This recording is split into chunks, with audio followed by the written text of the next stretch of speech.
Wake Me Up After the Apocalypse by Evil Goo. Chapter 2. He Knows Things. The book said there would be food here, but as Nami followed the thick line of red deeper into the forest, it appeared they had wasted their time on that front. She almost couldn't believe what she was seeing, but then it was the Grand Line, after all. Even something as weird as this was barely worth batting an eye. "You there?" she asked into her den mushi, glaring at the sight before her as if she could will it to be less stupid. "Yeah," the doctor replied. He always seemed to handle communications when she was on the ground. He could play cold and pissy all he wanted, but clearly he cared about her coming back alive, or, more likely, he knew she had the highest success rate and wanted to make sure she got his damn blooms. Yeah, probably leaning a little more toward that option. "I found the food." Silence from the other end. She could feel his annoyance, like the rumble of thunder through the line. His implied, "Well?" evident. She smirked. It was fun pissing him off.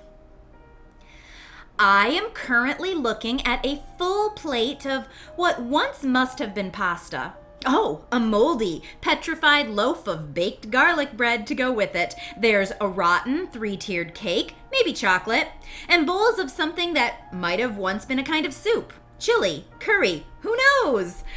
"Namiya, what the fuck are you trying to say?" She snorted. "The island is a giant carnivorous plant, right? Well, here's what I think. The further you go into the island and the closer to the mouth of the plant, the more food it would grow from its vast network of trees. Food, as in the aforementioned delicacies hanging from trees and growing up out of the ground. I think everything on this island is connected to the main body of the plant, and since that's rotten, all the food is rotting. The fully formed dishes growing from the trees." "Yep."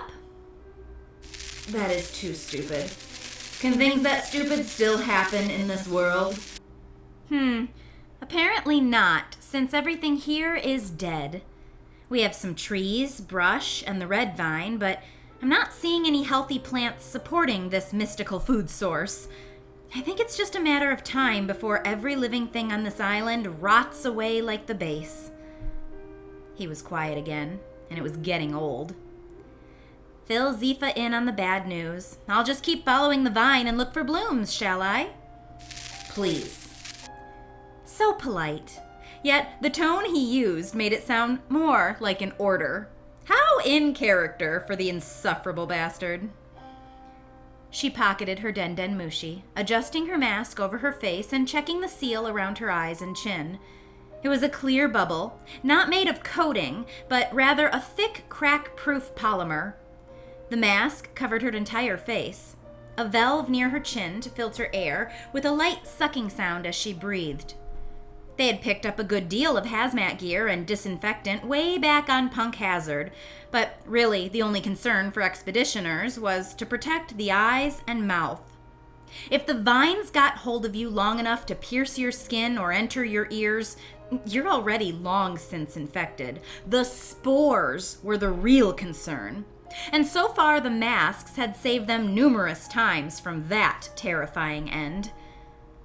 She hated getting this close to the line of red thread that landscaped the world, even in such a relatively safe location as this. Sky Islands were the safest place to be. Coming down to the surface of the planet sent shivers down her spine every time, no matter how many times she had faced the danger. She was generally an organized person, whose precision and detail-oriented nature made her good at her job. Still, she wasn't particularly strong, and she feared running into things more violent than just the vine or spores. Missions down to the surface were important, but if she saw any hint of blue coursing through the fleshy plant-like cord, she would immediately break for the skyboat. That was just policy. Ever since Prudence. She shivered. Why did she have to freak herself out like this? Just do your job and get out, she thought, shaking herself out of the dark thoughts clouding her judgment and half making her want to run back empty-handed. She adjusted the strap of her bag over her shoulder, heavy boots trudging on through the slushy surface. She tried to push back the follow-up concerns that, should she find any blue-colored Redvine, she'd be shit out of luck on the running front anyway. There was no running on this rotted, sinking island. The land seemed to be sucking her in with each squelching step, her boots well covered with a layer of green, smelly goop. It was worse on the edges of the island than here, near the center, but it was still gross as hell. Purple, a bright spot in the sight line, dominated by rotting browns and sickly greens. She rushed forward, still careful not to touch the vine, flinging her pack to the ground. Finally, no one could complain this place had been a complete waste of time. The more she looked, the more she saw, dotting the vine in unprecedented numbers. 5, 6, no 7 large purple-spotted flowers bloomed, their delicate petals curving inward like a bell, and yellow stamens curling into pollen-covered ends. They were a beautiful sight, despite their infernal root. There must have been a lot of wildlife on this island at one point, and, as she had previously speculated, very few humans, for the Redvine to feel this was a good spot to propagate like this. It rarely bloomed and seemed to spread just fine from its center point without needing to grow offshoots. The doctor said the flowers may have been an evolutionary remnant or something used on larger worlds with less water, where one vine is not enough to reach over the whole planet. His crazy theories about the Redvine's alien origin aside, the flowers serve their group a very specific and useful purpose, even if it was useless to the vine. Law could use this to make more panacea.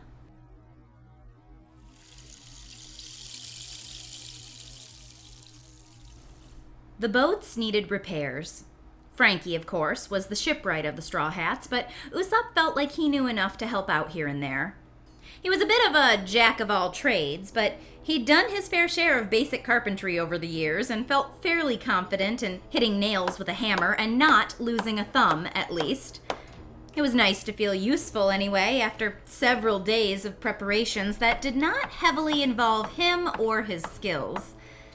"Hey, Usopp bro, you want to grab us more metal sheeting from the forge?" Franky called down from the deck of a particularly battered ship, old wood creaking as he leaned his massive metal body over the side. Usopp had been fixing some, largely superficial, damage to the forepeak, hanging by a rope-suspended swing as he nailed a piece into place. He liked to think he was getting better at this, his work less patchy and haphazard. "Yeah, I'll see what they got for us," he called back up, his nakama sending him a, literally, huge thumbs up in response. He lowered himself carefully to the dock, jumping down the last few feet and jogging to the small buildings serving as their makeshift forge. A volunteer was working there, prepping a constant stream of nails for the working men at the temporary shipyard. His hand was on the frame of the open door, the hot air from inside the building billowing out and hitting him in the face, when he felt it. Nausea, waving over him in a cloud, accompanied by dizziness that put him on his knees before he knew what had happened.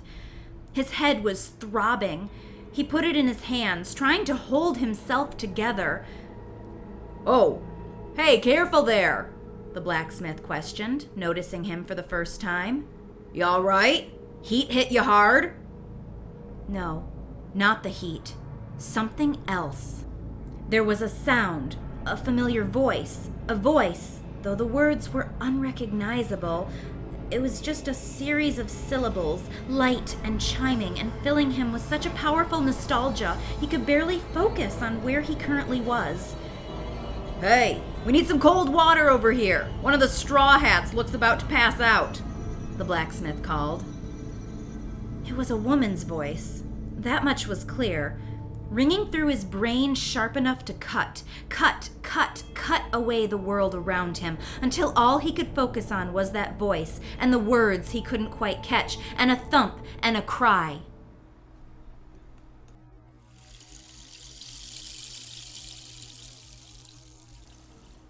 She had carefully packed the purple flowers away into their own separate hard-backed container, making sure to wear gloves and cut the stems as close to the root as possible without disturbing the spores.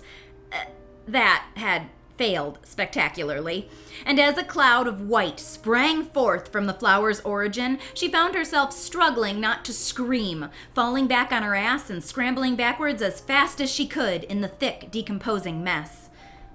She had her mask on. She was safe. She looked down at her hands and legs, now fully coated in the dripping slime of the giant dead plant. She was absolutely as excited as she had ever been for decontamination once she got back up to Witheria, because it meant she would get a decent shower. Her clothes would all have to be burnt now, she realized with a little frown, since she had exposed them to spores. Damn. She had very few clothes left that were comfortable and practical enough to hike around in on land missions. She preferred cargo pants, t-shirts, and light jackets, easy to move around and safer in that they covered more skin than her usual clothes. She opened communications with Law, feeling rather smug as she reported her findings. 7? He asked, trying to keep his usual calm, but failing spectacularly. Nami knew she had done good. He was impressed. Who's your favorite expedition team lead? Just hurry back. Why? Because I just released a spore cloud and you're so worried about me? She joked, continuing to follow the vine on the off chance there were more flowers ahead. I don't care. However, if you end up dead, we'd have to send a follow-up team member to get your pack. That would be an inconvenience. That was his usual response. She was well aware it was bullshit. You know, Law, I really love these tender, caring moments with you, but I think I'm going to take a few more minutes to explore before heading back. I'm curious how there could be people here. I'll bet you'll find corpses that haven't been fully drained yet. Some pirates got stranded, died, and the vines are feeding off their bones. Again, such a charmer. How are you still single? Just get back here.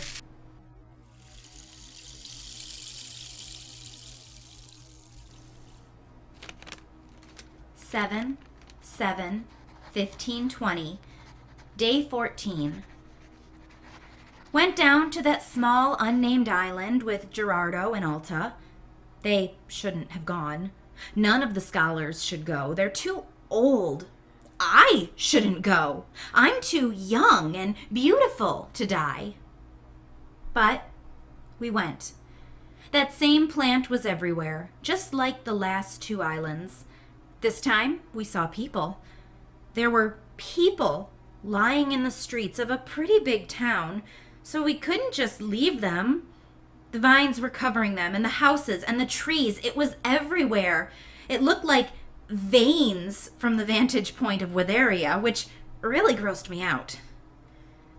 Herades was against us going, so point for him, I guess. We went anyway. Alta stepped on one of the vines right after stepping off the skyboat. He started coughing and tipping over, and there was no way I was jumping down after seeing that. Gerardo went to help him, but then they were both coughing. Herades suggested I stay back from them in his usual gentle manner, but I could hear the fear there. Is it some kind of sickness? Both of the old men fell over, and I couldn't even check to see if they were okay. I don't think they were. I didn't want to find out. I left them. 7, 8, 15, 20, day 15. We came up with a plan. One of the scholars had an old scuba suit. He went down wearing it, just in case of some airborne plague. He told us Gerardo and Atlas were dead. He did not bring them back up. We quarantined his scuba suit. None of us know shit about illnesses. I wish Chopper were here. 7, 13, 15, 20. Day 20. We found an island half surrounded by fire. It's the first time we've passed over an island not blanketed in red vines or... How long has it been? I think I'm going to change how I date these entries. Who cares about the date? I have a feeling we'll all be judging time a bit differently from now on. I haven't seen a living person off of this sky island since this all began. Is everyone dead? No. There are strong people in this world. My nakama are strong. They're out there. Day 21. I can bite my tongue. There's a man alive on this damned island. Granted, it's not exactly conducive to supporting life for very long, being on fire, but someone has managed to survive. We see signs of an encampment on... Redacted. Trafalgar Law. There's a goddamn supernova on this island. How do I know? Because he fucking appeared on the observation deck. Is it professional to swear in a journal? It's not a logbook, so I suppose I can express myself freely here, so... Holy shit! I saw him once before on Saboti. He fought alongside Luffy for a hot second. It was mostly a pissing contest, but he's not an enemy. Even if he were an enemy, it's nice to see another human alive beyond this cloud. He's half-starved, but his powers allowed him to get water. He apparently did reconnaissance on the frozen side of the island too, which was overrun. He wasn't sure if the food there was safe. He knows things.